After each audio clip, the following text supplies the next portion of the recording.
सभी को नमस्कार। मैं मनोज मिश्रा आपके अपने YouTube चैनल पर आप सभी का हार्दिक स्वागत करता हूं। दोस्तों, हम सामाजिक अध्ययन की शिक्षण विधियों को पढ़ रहे हैं। सामाजिक अध्ययन शिक्षण विधियों के 6 वीडियोज या 6 भाग अब तक हम पढ़ चुके हैं।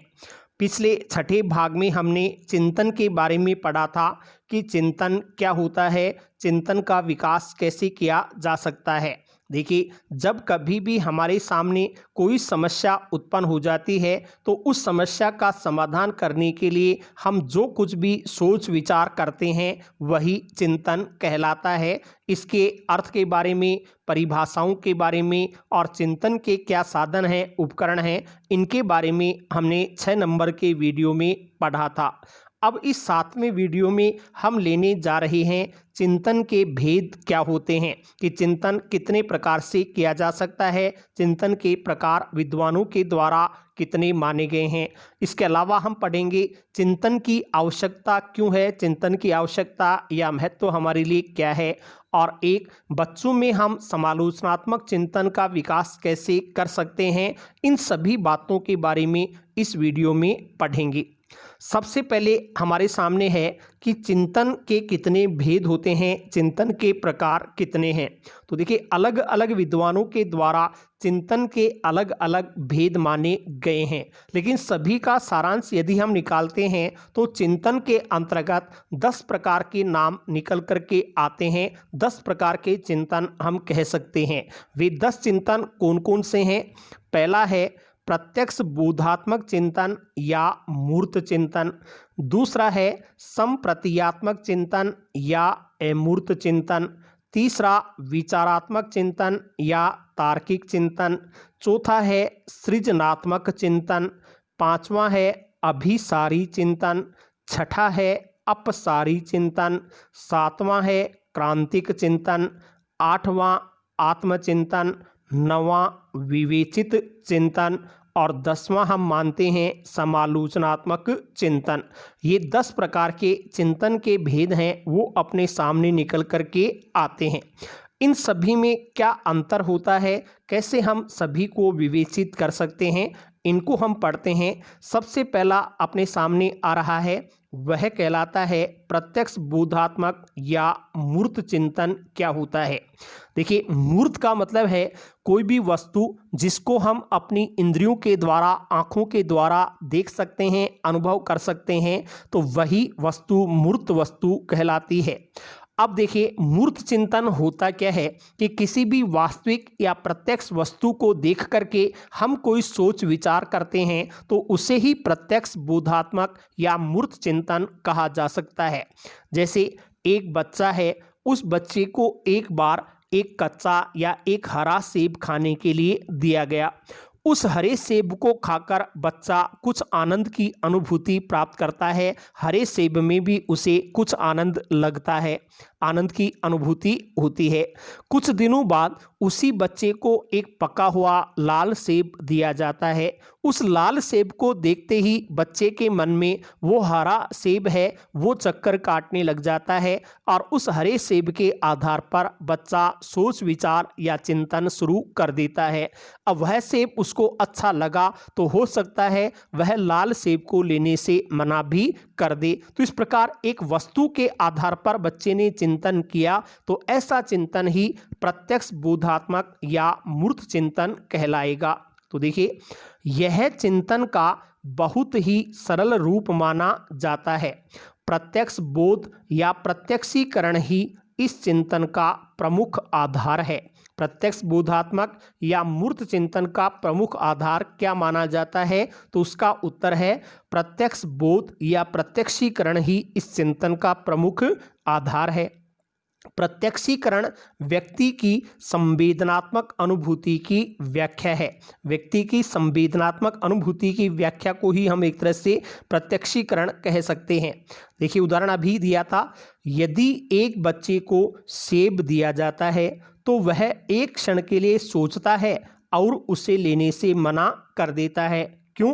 क्योंकि इस समय उसका चिंतन प्रत्यक्ष बोध पर आधारित है। वह अपनी पूर्व अनुभूति के आधार पर संवेदना की व्याख्या कर रहा है। पूर्व अनुभूति कौन सी? कि उसे उस हरे सेब की याद आ रही है जो उसे कुछ दिन पहले दिया गया था। इस प्रकार उस हरे सेब की संवेदना के आधार पर बच्चा चिंतन कर रहा है। तो ऐसे चिंतन को प्रत्यक्ष बोधात्मक या मूर्त चिंतन कहा गया। दूसरा चिंतन जो आता है वह है संप्रतीयात्मक या अमूर्त चिंतन। देखिए, मूर्त यानी वस्तु का प्रत्यक्ष रूप दिखाई देना मूर्त है, और जब हमें वस्तु का वास्तविक प्रत्यक्ष रूप दिखाई नहीं देता, हम केवल विचारों के आधार पर मन से उसकी अनुभूति करते हैं, तो उस प्रकार के पदार्थ को अमूर्त कहा जाता है। जिसकी कोई मूर्ति नहीं बनती हो मन में, मस्तिष्क में, वही अमूर्त है। तो जब अपने पास में कोई वास्तविक या प्रत्यक्ष वस्तु तो नहीं है, लेकिन मन के द्वारा मन में उसका हम सोच विचार करते हैं, तो इस प्रकार से बिना प्रत्यक्ष वस्तु के किया गया जो चिंतन है वो संप्रतीयात्मक या अमूर्त चिंतन कहलाता है। इसमें कोई ना कोई सामान्यीकरण होता है, यानी सामान्य विचार के आधार पर चिंतन किया जाता है। तो वही सामान्यीकरण, सामान्य नियम, जैसे कि हम किसान को देखते हैं तो किसान के बारे में एक सामान्य सी अवधारणा बन चुकी है कि किसान है तो ईमानदार भी है। ऐसी अवधारणा के आधार पर कोई चिंतन होगा, उसे ही संप्रतीयात्मक या अमूर्त चिंतन कहेंगे। तो देखिए, इस चिंतन में वास्तविक विषयों या क्रियाओं के बोध की आवश्यकता नहीं होती है। इसमें संप्रतियों एवं सामान्यीकृत विचारों का प्रयोग किया जाता है। सामान्यीकृत विचार किसी के बारे में बन चुके निश्चित विचार सामान्यीकृत विचार हैं, उनका प्रयोग होता है। इस प्रकार के चिंतन के विकास में भाषा का बहुत बड़ा हाथ होता है। ऐसा जो चिंतन करते हैं अमूर्त है, तो भाषा के आधार पर ही मन में सोच विचार आता है, तो इसके विकास में भाषा का बहुत अधिक योगदान माना जाता है। यह चिंतन प्रत्यक्ष बोधात्मक या मूर्त चिंतन से श्रेष्ठ माना जाता है। जो प्रत्यक्ष है और ये अमूर्त है, दोनों की तुलना करते हैं तो अमूर्त चिंतन को श्रेष्ठ चिंतन माना गया है, क्योंकि इसमें समझने में सुविधा होती है तथा नवीन खोज एवं आविष्कारों में सहायता मिलती है। पदार्थ अपने सामने नहीं है, नई खोज करना चाहते हैं, कोई नया आविष्कार करना चाहते हैं, तो फिर अमूर्त चिंतन ही ज़्यादा कारगर सिद्ध होता है। तीसरा जो चिंतन आता है वह है विचारात्मक चिंतन या तार्किक चिंतन। जब भी कोई समस्या अपने सामने आ जाती है तो उस समस्या के अनेक समाधान मन में उत्पन्न होते हैं, अनेक विचार हम करते हैं, लेकिन सभी को तर्कपूर्ण व्याख्या करते हैं, सभी विचारों के ऊपर हम तर्क देते हैं और अंत में जो सर्वश्रेष्ठ सा हमें दिखाई देता है उस तर्क के आधार पर उस समाधान को लागू करके देखा जाता है। तो ऐसे वैज्ञानिक या तार्किक आधार पर जो चिंतन सोच विचार किया जाता है उसे ही विचारात्मक या तार्किक चिंतन कह सकते हैं। ये सबसे श्रेष्ठ स्तर का चिंतन भी माना जाता है। तो देखिए, यह उच्च स्तर का चिंतन है जिसका कोई निश्चित लक्ष्य होता है, कोई ना कोई एक निश्चित लक्ष्य होता है। इसका उद्देश्य सरल समस्याओं की अपेक्षा जटिल समस्याओं को हल करना होता है। जो विचारात्मक या तार्किक चिंतन है वो जटिल समस्याओं के लिए अधिक उपयोगी माना जाता है। इसमें अनुभूतियों को सरलतापूर्वक एक दूसरे के लाभ से जोड़ने की अपेक्षा समस्त संबंधित अनुभूतियों का पुनर्गठन करके उनमें से स्थिति का सामना करने के लिए या बाधाओं को दूर करने के लिए नए रास्ते निकाले जाते हैं। जितने भी समाधान हैं, अपनी जो भी अनुभूतियां हैं, हम पहले उनको एक साथ विचार करते हैं, फिर उनमें से कौन सा नया रास्ता हम निकाल सकते हैं, तर्क के आधार पर उसी को स्वीकार किया जाता है। तो इस चिंतन में मानसिक क्रिया है वो प्रयत्न एवं भूल का यांत्रिक प्रयास नहीं करती। ऐसा नहीं कि पहले हमने प्रयास कर लिया, वो सही बैठा नहीं बैठा तो उसको सही नहीं होने पर दूसरा प्रयास किया, ऐसा नहीं करते। पहले ही सभी के ऊपर तर्क सहित विचार करते हैं और उनमें से सर्वश्रेष्ठ समाधान का चयन हम पहले से ही करते हैं। तो इस चिंतन में तर्क को सामने रखा जाता है, अर्थात इसमें संबंधित तथ्यों को तर्कपूर्ण क्रम में व्यवस्थित करके उनसे प्रस्तुत समस्या का समाधान निकाला जाता है। सभी तर्कों को व्यवस्थित करेंगे, उनमें से जो श्रेष्ठ हमें लगेगा उसका प्रयोग करके समस्या का समाधान निकाला जाएगा। चौथा इसके बाद में आता है सृजनात्मक चिंतन। सृजन का अर्थ है रचना। कोई भी नई वस्तु, नई घटना, नई स्थिति सामने आ जाती है तो उस नई वस्तु का निर्माण करने के लिए जो सोच विचार किया जाता है उस प्रकार के चिंतन को सृजनात्मक चिंतन के नाम से पुकारा जाता है। तो देखिए, इस चिंतन का मुख्य उद्देश्य किसी नई वस्तु का निर्माण करना होता है। यह वस्तु, घटनाओं तथा स्थितियों की प्रकृति की व्याख्या करने के लिए नए संबंधों की खोज करता है। कोई भी वस्तु है, कोई भी घटना है, कोई भी स्थिति है, वो नए सिरे से कैसे नया रूप दे सकती है, इसके बारे में विचार करते हैं। यह पूर्व स्थापित नियमों से बाध्य नहीं होता। जो सृजनात्मक चिंतन है उसमें पूर्व स्थापित नियमों की हम पालना करें ऐसा बाध्यकारी नहीं होता है। पूर्व स्थापित परंपराओं से हट करके कुछ नया सोच विचार इसके अंतर्गत होता है। इसमें व्यक्ति स्वयं ही समस्या पैदा करता है और फिर स्वतंत्रता पूर्वक उसके समाधान के साधन भी ढूंढता है। व्यक्ति खुद समस्या पैदा करेगा और खुद ही उसके समाधान खोजेगा कि कैसे मैं नई चीज़ बना सकता हूँ, तो वही सृजनात्मक चिंतन है। तो इसमें व्यक्ति स्वयं ही समस्या पैदा करता है और फिर स्वतंत्रता पूर्वक उसके समाधान के साधन ढूंढता है। वैज्ञानिकों तथा अनुसंधानकर्ताओं का चिंतन इसी प्रकार का चिंतन माना जाता है। जो बड़े बड़े वैज्ञानिक हैं, अनुसंधानकर्ता हैं, उनको हमेशा नई चीज़ को खोजना होता है। तो उस नई वस्तु को खोजने के लिए, उसका नया आविष्कार, नया एक तरह से खोज करने के लिए हम सृजनात्मक चिंतन के द्वारा ही विचार करते हैं। फिर है अभिसारी चिंतन। ये दो प्रकार के चिंतन आएंगे, एक अभिसारी चिंतन, एक अपसारी चिंतन। अभिसारी और अपसारी में कैसे हम अंतर कर सकते हैं? देखिए, जब भी कोई समस्या पैदा होती है, उस समस्या के उत्पन्न होने पर हम निश्चित संख्या में पहले समाधान कर लेते हैं। जैसे कि ये 10 समाधान अपने पास में हैं, इन 10 के द्वारा मैं समस्या को हल करने का प्रयास करूँगा, तो वो तो चिंतन अभिसारी हो जाएगा। निश्चित संख्या में अगर समाधान है तो अभिसारी चिंतन कहलाएगा। कई बार क्या होता है, हमारे पास समाधान होते हैं लेकिन वो निश्चित संख्या में नहीं होते कि कितने समाधान हम लागू कर सकते हैं। तो जहाँ समाधानों की संख्या निश्चित नहीं होती है उनको हम अपसारी चिंतन के नाम से पढ़ेंगे। यही दोनों में अंतर होगा। पहला है अभिसारी चिंतन। तो देखिए, इस चिंतन की सर्वप्रथम व्याख्या पॉल गिलफर्ड ने की थी। अभिसारी चिंतन की व्याख्या करने वाले सर्वप्रथम विद्वान कौन हैं? पॉल गिलफर्ड हैं। यह चिंतन वास्तव में यथार्थवादी चिंतन का प्रकार है। एक तरह से वास्तविक चिंतन या यथार्थवादी चिंतन भी हम इसको कह सकते हैं। इसमें व्यक्ति किसी समस्या के संबंध में परंपरावादी ढंग से चिंतन करता है। पुराने लोग किस परंपरा के अनुसार कैसे चिंतन करते आए हैं, उसी के अनुसार वर्तमान का व्यक्ति भी सोच विचार करता है। इस चिंतन में किसी मानक प्रश्न का उत्तर देने में किसी सृजनात्मक योग्यता की आवश्यकता नहीं होती है। इसमें कोई भी समस्या है, उसका उत्तर देने के लिए हमारे अंदर किसी सृजनात्मक योग्यता का पहले से होना जरूरी नहीं है। विद्यालयों में होने वाले अधिकांश कार्यों, बुद्धि आदि के परीक्षण में बहुविकल्पीय प्रश्नों के उत्तर देने में अभिसारी चिंतन का ही प्रयोग होता है। कोई भी बहुविकल्पीय प्रश्न होता है, उसमें निश्चित विकल्प अपने पास में होते हैं। उन निश्चित विकल्पों में से हमें किसी एक का चयन करना पड़ता है। तो इस प्रकार निश्चित रूप से समाधान होते हैं, निश्चित संख्या में समाधान होते हैं और उन निश्चित समाधानों में से हमें किसी का चयन करना होता है, वही अभिसारी चिंतन कहलाता है। इस चिंतन में व्यक्ति अधिकतर अपनी सरल समस्याओं का ही समाधान खोजने का प्रयास करता है। जो सरल समस्याएं हैं वो ही ज़्यादातर इस चिंतन में खोजी जाती हैं। अगला चिंतन हम लेते हैं अपसारी चिंतन। देखिए, अपसारी चिंतन अभिसारी चिंतन का विपरीतार्थक शब्द है। क्या है ये?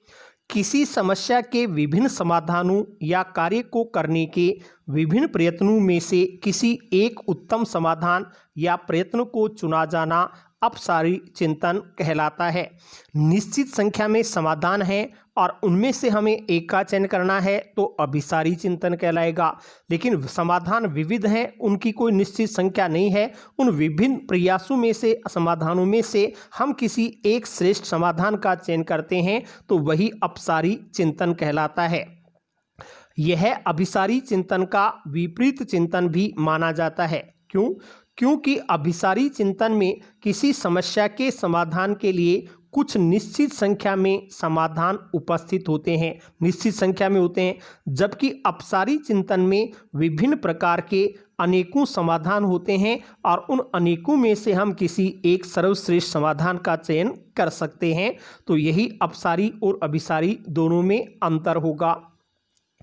फिर है क्रांतिक चिंतन। क्रांतिक चिंतन क्या है? इस चिंतन में किसी विषय वस्तु, विषय या समस्या के समाधान में कौशल युक्त संश्लेषण, मूल्यांकन तथा पुनः संरचना सम्मिलित होते हैं कि कोई भी अपन नए नए तरीके से कई प्रकार के कौशलों से युक्त बातों को देखते हैं, पूर्ण रूप से मूल्यांकन करते हैं और पुनः संरचना आदि के बारे में सोचते हैं, तो वही क्रांतिक चिंतन कहलाता है। ये अपने खुद के ऊपर निर्भर करने वाला है, इसलिए हम इस चिंतन को कि यह चिंतन स्वनिर्देशित, स्व अनुशासित एवं सुनियोजित प्रकार का चिंतन भी माना जाता है। क्रांतिक चिंतन में स्वयं ही हम विचार करते हैं, स्वयं अनुशासन में रह करके समस्याओं का समाधान खोजते हैं, तो वो क्रांतिक चिंतन माना जाएगा। आत्मचिंतन, स्वयं के बारे में सोचना। तो देखिए, आत्मचिंतन का तात्पर्य उस चिंतन से है जिसमें व्यक्ति अपने भविष्य के संबंध में सोच विचार करता है कि मेरा भविष्य क्या होने वाला है, क्या मैं रीट की परीक्षा, फर्स्ट ग्रेड की परीक्षा अब की बार भी सफल कर पाऊंगा तो या नहीं। तो ऐसा चिंतन आत्मचिंतन कहलाएगा। यह क्या होता है? वास्तव में कल्पना पर आधारित होता है। इसमें हम कल्पनाएं ज़्यादा करते हैं, चिंतन कम करते हैं कि मैं कैसे करूँगा। तो अपने बारे में, अपने भविष्य के बारे में सोचना आत्मचिंतन है। फिर है विवेचित चिंतन। विवेचित चिंतन क्या है? इस प्रकार के चिंतन में व्यक्ति अपने द्वारा किए गए कार्य अथवा किसी समस्या के समाधान की बार बार जांच करता रहता है। हमारे पास कोई समस्या उत्पन्न हुई, उसके लिए हमने कोई कार्य किया, कोई समाधान किया, उसको हम बार बार एक तरह से चेक करते रहते हैं। यदि कोई त्रुटि या दोष नज़र आता है तो तत्काल उसको दूर भी कर लिया जाता है। अपने समाधानों में हमें कोई त्रुटि, कोई दोष नज़र आएगा तो हम उसको तुरंत दूर करेंगे। यह चिंतन सृजनात्मक चिंतन का विपरीत चिंतन होता है। क्यों? क्योंकि सृजनात्मक चिंतन में तो व्यक्ति किसी नई वस्तु का निर्माण करता है, नई वस्तु का निर्माण करना सृजनात्मक है, अथवा किसी समस्या का समाधान नए तौर पर करता है, नए तौर पर वह समस्या का समाधान खोजेगा तो सृजनात्मक चिंतन होगा।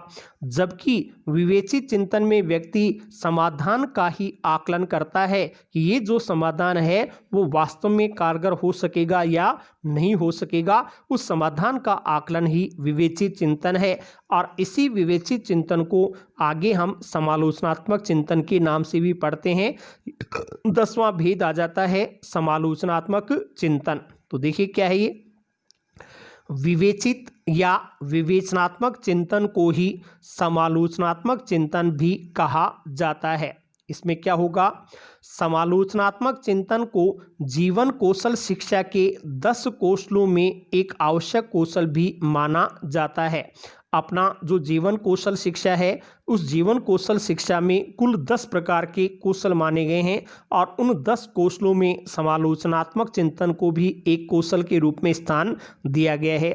यह आत्मावलोकन की प्रक्रिया है जिसमें व्यक्ति निर्णय को पूरी तरह विस्तार से एवं व्यवस्थित रूप से जांचना सीखता है। कोई भी समस्या आई, समस्या का समाधान क्या होगा इसका हमने निर्णय किया, लेकिन अंतिम निर्णय पर पहुंचने से पहले पूर्ण रूप से, विस्तार से, व्यवस्थित रूप से हम उसके बारे में जांच परख करते हैं और फिर उस समाधान को लागू करने का प्रयास करते हैं। निर्णय के कारणों और परिणामों को विश्लेषित करने योग्य बनाया जाता है। जो भी निर्णय लिया गया उसके वास्तविक कारण क्या हैं, अंतिम परिणाम क्या निकलने वाले हैं, इनका विश्लेषण भी इसमें किया जाता है।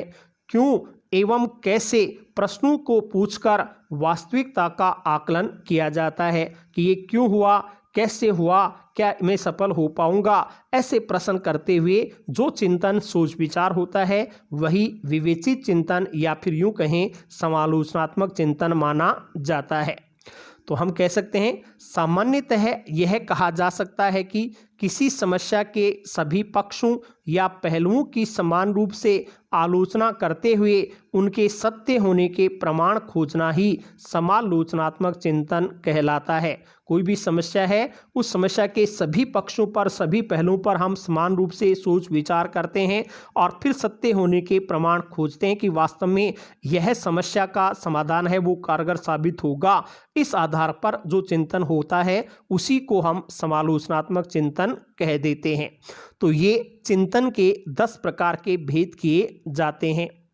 अब देखिए, इनमें हम चलें तो ये जो समालोचनात्मक चिंतन है, इस समालोचनात्मक चिंतन के विकास को प्रभावित करने वाले प्रमुख कारक कौन कौन से हैं, किन किन के द्वारा हम सभी पहलुओं पर चिंतन कर सकते हैं। तो वो है, पहला है रुचि। जिस कार्य में रुचि ज़्यादा होती है उस पर ज़्यादा सोच विचार होता है, तो रुचि समालोचनात्मक चिंतन को प्रभावित करने वाला सबसे पहला कारक हो गया। फिर प्रेरणा। कोई भी कार्य करने के लिए यदि प्रेरक तत्व सामने होता है तो हम उसमें ज़्यादा सफल होते हैं। तो समालोचनात्मक चिंतन में भी प्रेरणा विशेष महत्व रखने वाला तत्व है। इनके अलावा सतर्कता, सतर्क रह करके कार्य करना भी एक श्रेष्ठ साधन है। लचीलापन भी होना चाहिए, कहीं परिवर्तन की आवश्यकता हो तो हम परिवर्तन कर सकें। कोई कार्य करें, समस्या के समाधान में तत्परता होनी चाहिए, तैयारी अपनी होनी चाहिए। संवेग भी मन में होनी चाहिए, पूर्वाग्रह अपना कोई न हो कि अपन किसी चिंता से प्रभावित हों और वो पूर्वाग्रह चिंतन को प्रभावित कर सकते हैं। बुद्धि का विस्तृत क्षेत्र, बुद्धि को बहुत अधिक विस्तार से हमें काम में लेना पड़ेगा, तब जाकर के समालोचना पूर्ण रूप से हो सकेगी। और सुझाव ग्रहणशीलता, यदि दूसरा कोई हमें कोई सुझाव दे रहा है तो उस सुझाव को हमें ग्रहण करना चाहिए या नहीं करना चाहिए, इसके ऊपर भी पूर्ण विश्लेषण किया जाता है। तो ये सभी समालोचनात्मक चिंतन के विकास को प्रभावित करने वाले कारक हैं। कौन कौन से हैं? रुचि, प्रेरणा, सतर्कता, लचीलापन, तत्परता, संवेग, पूर्वाग्रह, बुद्धि का विस्तृत क्षेत्र और सुझावों की ग्रहणशीलता, ये समालोचनात्मक चिंतन को प्रभावित करते हैं। फिर अगला बिंदु आता है समालोचनात्मक चिंतन के विकास की प्रमुख विधाएं कौन कौन सी हैं, कौन कौन सी विधाओं का हम प्रयोग कर सकते हैं। वो विधाएं आती हैं, पहली है चर्चा, कि हम आपस में समस्या के समाधानों पर सोच विचार करें। आपस में यदि 2 व्यक्ति हैं, 3 हैं, वो चर्चा करके फिर समाधान निकालेंगे तो ज़्यादा अच्छा होगा। तो समालोचनात्मक चिंतन में पूर्ण रूप से हम जब सोच विचार कर रहे हैं, समाधानों को खोज रहे हैं, तो आपस में चर्चा कर लेना ज़रूरी है, उससे हमारा चिंतन अच्छा हो सकेगा। मस्तिष्क उद्वेलन, मस्तिष्क उद्वेलन क्या है कि हमारे मन में जो हलचल होती है कि ये क्या हो सकता है, इसकी कल्पनाओं में हम जब खो जाते हैं, क्या वास्तव में ये समाधान होगा या नहीं होगा, इस प्रकार की परिस्थिति को ही मस्तिष्क उद्वेलन कह दिया जाता है। फिर वार्म अप, वार्म अप का मतलब है वातावरण का निर्माण करना, कि हम किस प्रकार से समस्या के समाधान का वातावरण निर्मित करें, वही वार्म अप है। भूमिका निर्वहन, किस समस्या के समाधान में किस व्यक्ति की, किस पात्र की क्या भूमिका हो सकती है, इसके बारे में भी सोचना चाहिए। और मौन खंडन, कि चुप रह कर के समस्याओं का समाधान नहीं खोजा जा सकता। हालांकि कुछ गंभीर समस्याएं हैं तो वो मन में विचार करके अपन सोच सकते हैं, लेकिन मौन को तोड़ करके, चुप्पी तोड़ करके जब सभी विद्यार्थी हैं वो समान रूप से चिंतन में भाग लेते हैं तो उसे ही मौन खंडन कह दिया जाता है। ये भी समालोचनात्मक चिंतन के विकास में भूमिका निभाने वाली प्रमुख विधाएं हैं। कौन कौन सी हैं?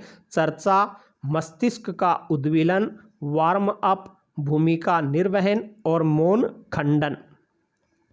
फिर देखिए, अगली चीज हम लेते हैं कि इस समालोचनात्मक चिंतन की आवश्यकता क्यों पड़ती है, इसका महत्व क्या है। जो समालोचनात्मक चिंतन है, पूर्ण रूप से समस्या का समाधान खोजना, सभी पहलुओं पर विचार करना, उसकी आवश्यकता क्यों है, उसका महत्व क्या है। तो देखिए, समालोचनात्मक चिंतन के विकास की आवश्यकता एवं महत्व को निम्नलिखित बिंदुओं के माध्यम से हम स्पष्ट रूप से समझ सकते हैं। कैसे, क्या क्या आवश्यकताएं होती हैं?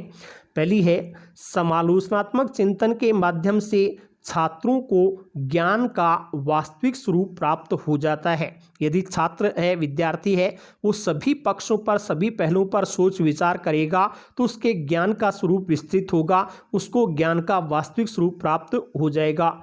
क्योंकि इस प्रक्रिया में प्रत्येक तथ्यात्मक ज्ञान के विभिन्न पक्षों पर व्यापक विचार करके ही उसे स्वीकार किया जाता है। हम हर तथ्य पर पहले विचार करते हैं और फिर अंतिम श्रेष्ठ समाधान को स्वीकार करते हैं, तो इसमें बच्चों के ज्ञान का क्षेत्र है वो विस्तृत हो जाता है।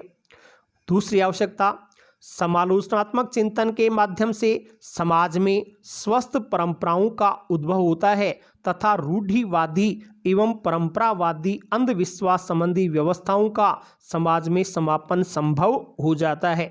यदि हम वास्तव में पूर्ण तथ्यों पर, सभी तथ्यों पर, सभी पहलुओं पर विचार करेंगे तो हमारे समाज में जो भी रूढ़िवादी परंपराएं हैं, अंधविश्वास हैं, उन अंधविश्वासों का खंडन करते हुए हम चिंतन करेंगे तो अंधविश्वासों का, परंपरागत रूढ़ियों का भी इस समालोचनात्मक चिंतन के द्वारा अंत किया जा सकता है, इसलिए इसकी आवश्यकता है। इसके अलावा समालोचनात्मक चिंतन के माध्यम से छात्रों के द्वारा ज्ञान का विकास संभव होता है, क्योंकि छात्रों द्वारा जब विभिन्न तथ्यों पर विचार किया जाता है तो उसे तथ्य से संबंधित नवीन विचार भी दृष्टिगोचर होते हैं। तो छात्रों का इस तरीके से नया नया ज्ञान चलता रहता है, उनका ज्ञान विकसित होता रहता है, इसलिए समालोचनात्मक चिंतन की आवश्यकता है। फिर देखें तो समालोचनात्मक चिंतन के माध्यम से छात्रों में मानसिक योग्यता के साथ साथ अभिव्यक्ति की योग्यता का भी विकास होता है, अर्थात लिखित और मौखिक अभिव्यक्ति के विकास में समालोचनात्मक चिंतन की महत्वपूर्ण भूमिका मानी जाती है। कि जब भी हम समालोचनात्मक चिंतन करते हैं, सभी पहलुओं पर, सभी पक्षों पर विचार करते हैं, तो हमारी जो अभिव्यक्ति क्षमता है वो अभिव्यक्ति क्षमता भी अच्छी बन जाती है, विकसित हो जाती है। हम या तो लिख करके अपने विचारों को अभिव्यक्त कर सकते हैं या फिर बोल करके भी अपने विचारों को अभिव्यक्त किया जा सकता है। फिर है, समालोचनात्मक चिंतन के माध्यम से छात्रों में विश्लेषण एवं संश्लेषण की योग्यता का विकास होता है। सभी तथ्यों को विश्लेषण संश्लेषण के द्वारा वे समझ सकते हैं। इस प्रक्रिया के अंतर्गत छात्र विभिन्न प्रकार के तथ्यों का विश्लेषण करता है तथा अनेक तथ्यों को जोड़ करके नवीन नियम एवं सिद्धांतों का सृजन करता है। पहले जो जितने भी तथ्य हैं सभी का वो अलग अलग विश्लेषण करेगा, फिर उन सभी तथ्यों को जोड़ करके नए नियम, नए सिद्धांतों का सृजन करेगा, तो वो संश्लेषण की प्रक्रिया में शामिल कर दिया जाएगा। तो संश्लेषण विश्लेषण के विकास में भी समालोचनात्मक चिंतन महत्वपूर्ण भूमिका निभाता है। इसके अलावा समालोचनात्मक चिंतन के माध्यम से छात्रों में सामाजिक एवं नैतिक मूल्यों का भी विकास होता है, क्योंकि छात्र प्रत्येक उस मूल्य को अस्वीकार कर देता है जो सामाजिकता एवं नैतिकता के विरुद्ध होता है। यदि कोई तथ्य ऐसा आ जाता है जो हमारी सामाजिकता के विरुद्ध हो, हमारी नैतिकता के विरुद्ध होता है, तो बच्चे उस समाधान के लिए मना भी कर सकते हैं। तो समालोचना चिंतन होगा, सभी पक्षों पर ध्यान दिया जाएगा, तो इस प्रकार का गुण भी हमें वहाँ देखने को मिलेगा। इसके अलावा देखें तो समालोचनात्मक चिंतन के माध्यम से छात्रों का व्यवहार परिमार्जित रूप में पाया जाता है। छात्रों का व्यवहार है वो परिमार्जित यानी अच्छा हो जाता है, सुधर जाता है, क्योंकि छात्र जिस प्रकार का चिंतन करता है ठीक उसी प्रकार का प्रयोग वह अपने कार्य एवं व्यवहार में भी करता है।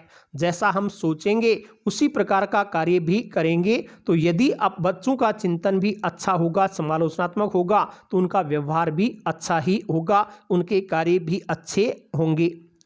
फिर इसके अलावा देखें तो समालोचनात्मक चिंतन सर्वांगीण विकास का प्रमुख साधन है। बच्चों के सर्वांगीण विकास के लिए समालोचनात्मक चिंतन की बहुत अधिक आवश्यकता है, क्योंकि चिंतन के आधार पर छात्रों में रचनात्मक प्रवृत्ति जागृत होती है तथा प्रत्येक क्षेत्र में छात्रों का विकास संभव होता है।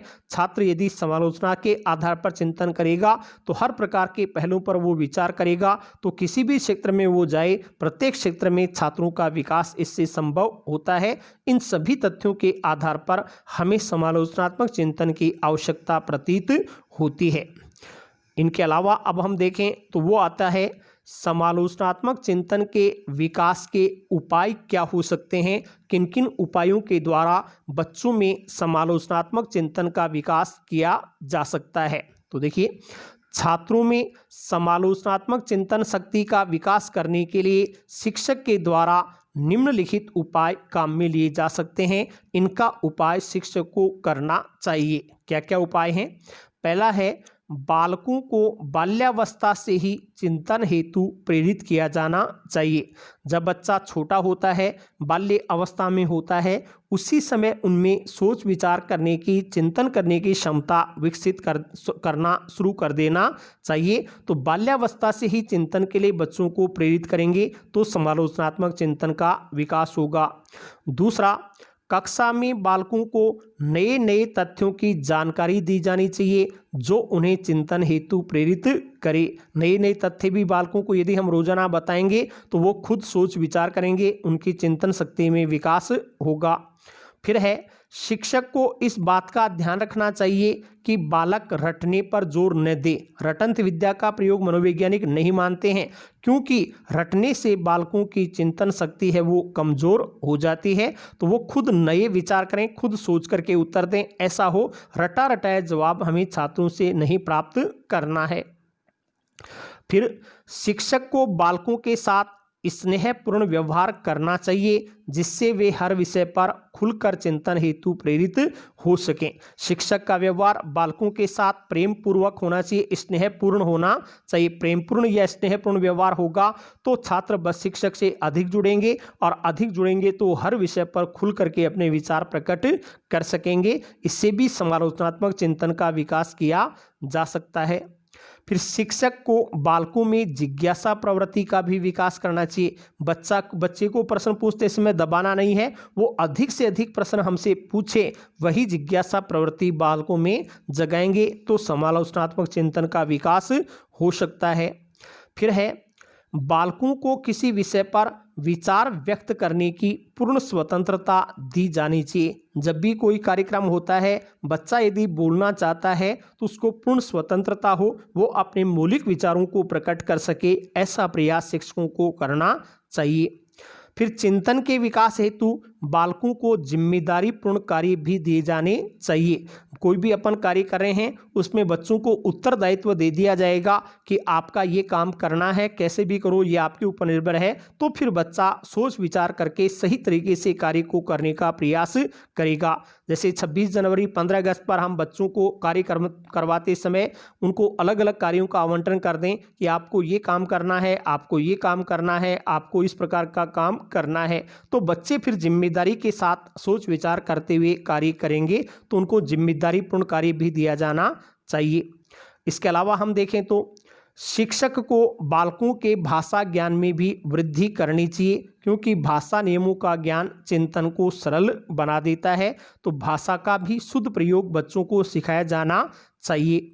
शिक्षक को बालकों के ज्ञान का विस्तार करना चाहिए, क्योंकि ज्ञान चिंतन का मुख्य स्तंभ है। बालक ने एक तरह से ब्रॉड माइंडेड होकर के सोचें, नैरो माइंडेड नहीं हो, वो खुल करके अपने विचारों को सोच सकें, समझ सकें। ऐसे बालकों के ज्ञान का विस्तार भी करना चाहिए। बालकों को तर्क, वाद विवाद, समस्या समाधान इत्यादि के भी पर्याप्त अवसर दिए जाने चाहिए। इससे भी समालोचनात्मक चिंतन का विकास होता है। जब भी विद्यालय में कोई कार्यक्रम है तो वाद विवाद जैसी प्रतियोगिताओं का हम आयोजन करेंगे तो बच्चा खुद सोच विचार करके उत्तर देगा। इस आधार पर समालोचनात्मक चिंतन को विकसित किया जा सकता है। तो ये अपना समालोचनात्मक चिंतन था, जिसका पहला पार्ट आपने अर्थ, परिभाषा, उपकरण आदि के बारे में पढ़ा, और दूसरे भाग में हम चिंतन के भेद क्या हैं, चिंतन की आवश्यकता या महत्व क्या है, और चिंतन को विकसित करने के उपाय क्या हो सकते हैं, इन सभी के बारे में इस वीडियो में पढ़ा है। यदि वीडियो आपको अच्छा लगा है तो इसे लाइक करें, औरों को शेयर करें और यदि आप चैनल से पहली बार जुड़ रहे हैं तो चैनल को सब्सक्राइब भी अवश्य कर लें, जिससे हम नए वीडियोज़ आपके पास समय पर पहुंचा सकें। सभी को बहुत बहुत धन्यवाद।